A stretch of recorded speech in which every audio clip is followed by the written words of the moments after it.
Everyone, কেমন আছো তোমরা সবাই? আজ সন্ধ্যেবেলা মা চায়ের সঙ্গে ভীষণ সিম্পল আর ইজি একটা ইভিনিং স্ন্যাক্স বানিয়েছিল। খেতে বেশ ভালোই লাগলো, তাই ভাবলাম তোমাদের সঙ্গেও সার্ভ করি। আলু তো আমাদের বাড়িতে সবার সব সময় অ্যাভেলেবেল থাকে। তো আলুগুলোকে এরকম লম্বা লম্বা করে কেটে ধুয়ে নেবে।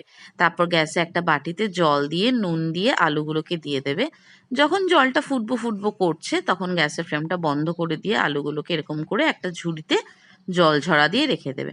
তারপর একটা বাটিতে নিয়ে নেবে 2 কি 3টে ডিম, তাতে দেবে নুন আর জলজিরা বা চাট মশালা।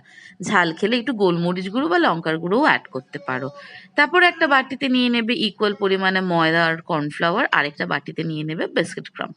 তারপর আলুগুলোকে এরকম করে একবার ডিমে চোবাবে, একবার ময়দাতে কোট করবে, তারপর আবার বিস্কিট ক্রাম্বে কোট করবে। দেন অ্যাগেন ডিমে চোবাবে, তারপর ময়দাতে কোট করে আবার বিস্কিটে কোট করে এরম করে প্রত্যেকটা আলু ডাবল কোট করে 10 মিনিটের জন্য কিন্তু রেস্টে রেখে দিতে হবে। ততক্ষণ মা কড়াইতে সাদা তেল দিয়ে তেলটাকে খুব ভালো করে গরম হতে দিল। তারপর এক এক করে আলুগুলো, প্রত্যেকটা আলু কিন্তু তেলের মধ্যে ছেড়ে দিল। মাথায় রাখতে হবে গ্যাসের ফ্লেমটা যেন একদম কম থাকে, তাতে আলুগুলো কিন্তু ভীষণ ক্রিস্পি হবে আর ভেতর থেকেও একদম সফট হবে। তারপর আর কি প্রত্যেকটা আলুর করে ভেজে নাও।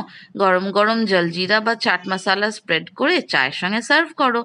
বাড়িতে যদি চট করে কেউ চলে আসে, ঝটপট বানিয়ে ফেলো এই ইভিনিং স্ন্যাক্সটা। কেমন লাগলো জানিও।